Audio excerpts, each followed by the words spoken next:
আল্লাহর সাথে জড়িত পাপ তো সহজেই মাফ করা যায়, কিন্তু আপনি যখন মানুষের সাথে জড়িত পাপে যাবেন তখন মাফ নেবেন কিভাবে? মনে করেন এক ভাই আরেক ভাইকে বললো যে তুই চোর, নাউজুবিল্লাহ। এখন সে বেচারা চুরি করে নাই, কিন্তু আপনি বলে ফেলছেন, কথাটা মুখ দিয়ে বের হয়ে গেছে, ওর মনে আঘাতও লাগছে। এখন বেচারা আপনাকে মাফ করে নাই মনে মনে, কাল কিয়ামতে ওর হক না দিয়ে আপনি পুলসিরাত পার হতে পারবেন না।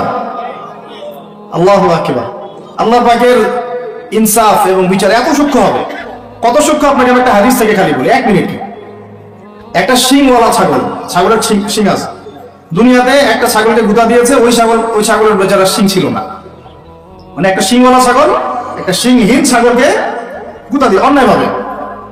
আল্লাহ পাক কিয়ামতের দিন ওই শিংহীন ছাগলকে শিং দিয়ে বলবেন, তো গুঁতা দিয়ে প্রতিশোধ নিয়ে নাও, বদলা নিয়ে নাও। তাহলে বলেন তো আমরা আসলে জান্নাতের পথে হাঁটতেছি সত্যি সত্যি কি? নামাজ রোজা হজ যাকাত তো চলছে, ঠিক আছে বুঝলাম।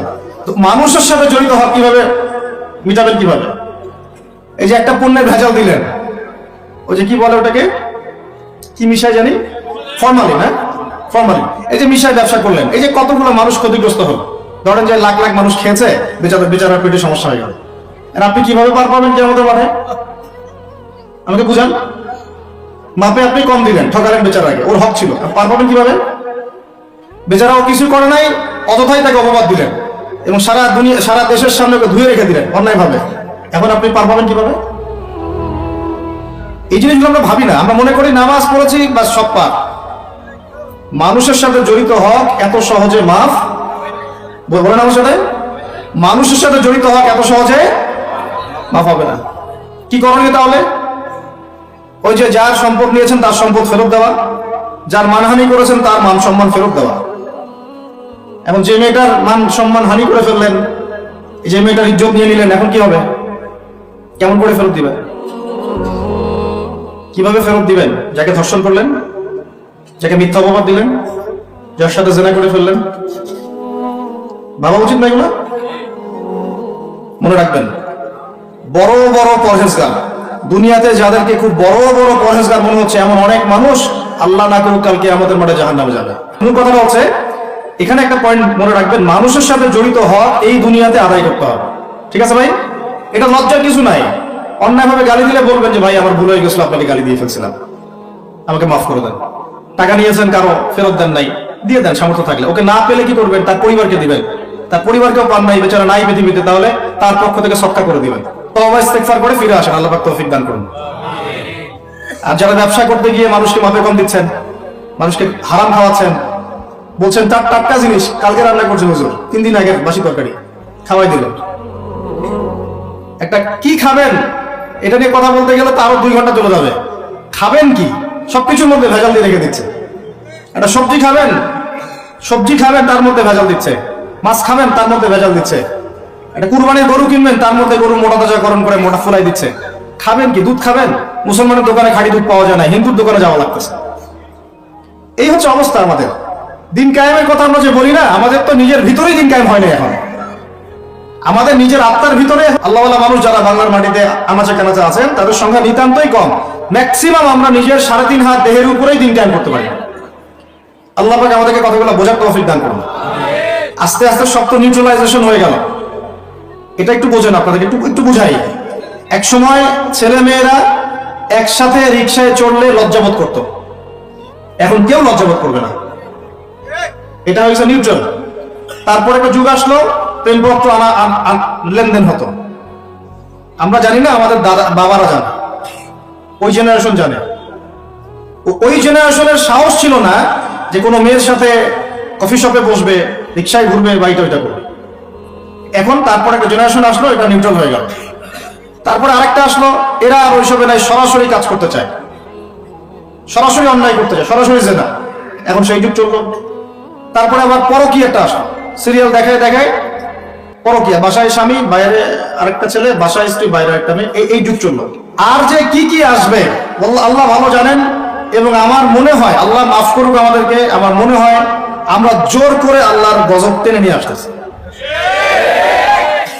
সুদের মধ্য দিয়ে, জেনার মধ্য দিয়ে, ব্যভিচারের মধ্য দিয়ে, অন্যের হক নষ্ট করার মধ্য দিয়ে, আল্লাহ রাব্বুল আলামিনের জমিন থেকে আল্লাহর আইনগুলো সব উঠাই দিয়ে আমরা আল্লাহ পাকের গজব জোর করে টেনে আনতেছি। যদি আসে, আল্লাহ না করুক, ভালো মন্দ কেউ পার পাবো না আমার ধারণা। কারণ সেই ভালোদের উপরে গজব আরো বেশি আসবে যারা হক চিনেও মানুষকে চেনায় নাই, যাদের কাছে কোরআন সুন্নাহর জ্ঞান ছিল, হক যারা চিনতো কিন্তু মানুষকে সতর্ক করে নাই, ওদের উপরে আরো বেশি করে গজব আসবে। আল্লাহ পাক হেফাজত করুন। মূল কথাটাই চলে আসে আবার ফিরে। আমি আপনাদেরকে ইসলামের কথা বলছি, এখানে কায়েম নাই। কি নাই? যেটা বলছিলাম, আপনি সেটা করতে পারবেন না। যদি কেউ ব্যভিচার করে, বিবাহিত মানুষ, শাস্তি কি অনেকে জানেই নাই। রজম করতে হয়। কি করতে হয়? মাটিতে অর্ধেক কোমর পর্যন্ত পুঁতে ফেলে পাথর নিক্ষেপ করবে এবং একদল মানুষ তা দেখবে। একদল মানুষ যে দেখবে, শাস্তি অবলোকন করা, এটা ইসলাম কোরআনে নতুন করে নাযিল করে নাই। প্রাচীন গ্রিক দর্শনগুলো পড়ে দেখবেন, ওই অ্যারিস্টটলদের যুগ যেটা ছিল, ওই যুগেও শাস্তি সামাজিকভাবে দেওয়া হতো, সবাইকে দেখিয়ে দেওয়া হতো। এটা একটা ভালো ইম্প্যাক্ট পড়ে। কেমন ইম্প্যাক্ট পড়ে? যদি চোরের হাতটা কাটে না, সবাই দেখে 10 জন, ওই 10 জন জীবনে কাজ করতে যাবে না। আল্লাহ পাক সেই বিধানটা রেখে দিয়েছেন। আর প্রাচীন গ্রিকের যে দর্শন, এটা বিকৃত, কিন্তু ওই সভ্যতার মধ্যেও তো আল্লাহ নবী এসেছিলেন, আসেন নাই?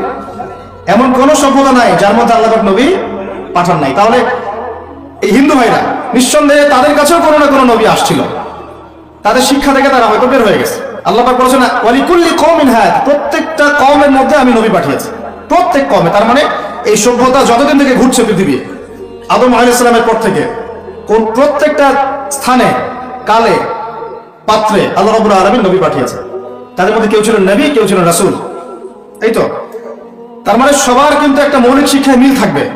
এই জন্য মানুষের ফিতরতগত একটা মৌলিক শিক্ষা ভিতর থেকে চলে আসে যে আল্লাহ ছাড়া কোনো ইলাহ নাই। এটা কিন্তু সবাই বিশ্বাস করে একজন উপরওয়ালা আছে। দেখবেন সবাই বিশ্বাস করে, সব ধর্মের লোকই বলে উপরওয়ালা একজন আছে। আপনি তার ক্ষতি করলে বলবে যে উপরওয়ালা দেখবে, আল্লাহ না বললেও বলবে কি উপরওয়ালা দেখবে। তো মূল কথাটা হচ্ছে যে এই যে শাস্তি দেওয়ার বিধান, এটা আল্লাহ পাক নতুন করে এখানে নাযিল করেন নাই। প্রকাশ্যে শাস্তির বিধানটা আগেও ছিল এই বিশ্বের মধ্যে, প্রাচীন গ্রিক রোমান সভ্যতার মধ্যে এটা ছিল। এখন যদি 100 জন মানুষ দেখে যে অমুক এক মেয়ের সাথে এই ছেলে, বিবাহিত ব্যক্তি, রেপ করা বা পরকীয়া সম্পর্ক করার কারণে এই শাস্তি দেওয়া হয়েছে, বাকিরা এই পাপে উৎসাহ পাবে না পাপ ছেড়ে দিবে? এটা বোঝার জন্য কি খুব বেশি কমন সেন্সের দরকার আছে? এখন আমাকে বলেন তো, বর্তমান প্রচলিত যে বিষয়গুলো চলছে পুরো বিশ্বে, আমি বাংলাদেশ নিয়ে কথা বলি না খুব একটা, কারণ আমাদের চিন্তা বিশ্ব নিয়ে। কি নিয়ে? আল্লাহ পাকের, আমার এটা কি ভৈরব না? আল্লাহ পাকের ভৈরবের কোনো পরোয়া নাই তো, আল্লাহ পাকের ঢাকার কোনো পরোয়া নাই, আল্লাহ পাকের বাংলাদেশের কোনো পরোয়া নাই, আল্লাহ পাকের পাকিস্তানের কোনো পরোয়া নাই। আল্লাহ রাব্বুল আলামিনের কোন দেশের মানুষের উপর আল্লাহ পাকের কোনো পরোয়া নাই। আল্লাহ সুবহানাহু ওয়া তাআলা চাইলে ইসলাম ইয়েমেনে কায়েম করতে পারেন, সিরিয়াতে করতে পারেন, অস্ট্রেলিয়ায় করতে পারেন, ওই আমেরিকায় করতে পারেন, রাশিয়াতেও করতে পারেন। কার খাতে ক্ষমতা? আল্লাহ পাকের কোনো পরোয়া নাই আমাদের। আমরা যদি আমাদের কাজ ঠিকঠাক মতো করি, আমরা সফল হব। যদি না করি, আমাদের লস, আল্লাহ রাব্বুল আলামিনের লস বলতে কিছু নাই। আছে? আল্লাহ পাকে কিচ্ছু যায় আসে না, আমরা জাস্ট একটা সুযোগ পেয়েছি মাত্র। তো এই জন্য আমাদের মূল জায়গাটা কি? ওইখান থেকে পুরো বিশ্ব ইসলামী খেলাফতটা কায়েম হবে সামনে। এটা হাদিসের মধ্যে আসছে। এবং আমাদের কন্টিনেন্টের মধ্যে খোরাসান একটা বরকতময় জায়গা। এটা কোন জায়গা সেটা আপনারা স্টাডি করে দেখে নেবেন। নবী সাল্লাল্লাহু আলাইহি ওয়াসাল্লাম হকপন্থীদের একটা জামা এখানে থাকবে, এমনটা হাদিসে পাওয়া যায়। এবং তারা যুদ্ধ করতে করতে করতে করতে শেষ পর্যন্ত বাইতুল মুকাদ্দাস জয় করবে ইনশাআল্লাহ। এটা হতে যাচ্ছে। তাহলে আমরা কিন্তু হকের অনেক কাছাকাছি আছি। আমরা যদি সুযোগ নষ্ট করি, এটা আমাদের ব্যর্থতা। আল্লাহ পাকের কোনো কিছু যায় আসে না, আপনি সিজদা করেন বা না করেন। একজন আলেম আমাকে বলেছিলেন, ওনার কাছে দার্স নিচ্ছিলাম, তিনি বলছিলেন যে এই যে রাস্তার মধ্যে আমরা যখন হাঁটি, একটা পোকা পড়ে আছে, ধরেন একটা ফল পড়ে আছে, ফলের মধ্যে পোকা ধরে গেছে, বাজার করতে গিয়েছেন, একটা ফল দেখছেন, ওর মধ্যে পোকা পড়ে গেছে, মাইক্রোস্কোপ দিয়ে দেখেন ব্যাকটেরিয়া আছে না নাই? আছে না? ওরা পর্যন্ত আল্লাহর তাসবিহ পাঠ করে, সুবহানাল্লাহ।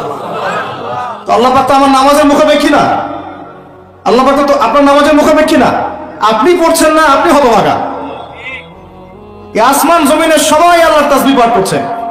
আমার আল্লাহ এত বড়, আমাদের আল্লাহ এত বড়, এত মহান, পুরো মহাবিশ্বের সমস্ত সৃষ্টি আল্লাহর তাসবিহ পাঠ করছে। আমরা না করলে কি যায় আসে? আমরা তাসবিহ তাহলিল না করলে, কোরআন তেলাওয়াত না করলে, সালাত না পড়লে, তাহাজ্জুদ গুজার না হলে, হালাল না খাইলে আল্লাহ পাকে কিছু যায় আসে না? যায় আসে? এটাই যদি ফিল করেন তাহলে ইনশাআল্লাহ আপনি মাথাটা নত করে আল্লাহর কাছে ফিরে আসবেন।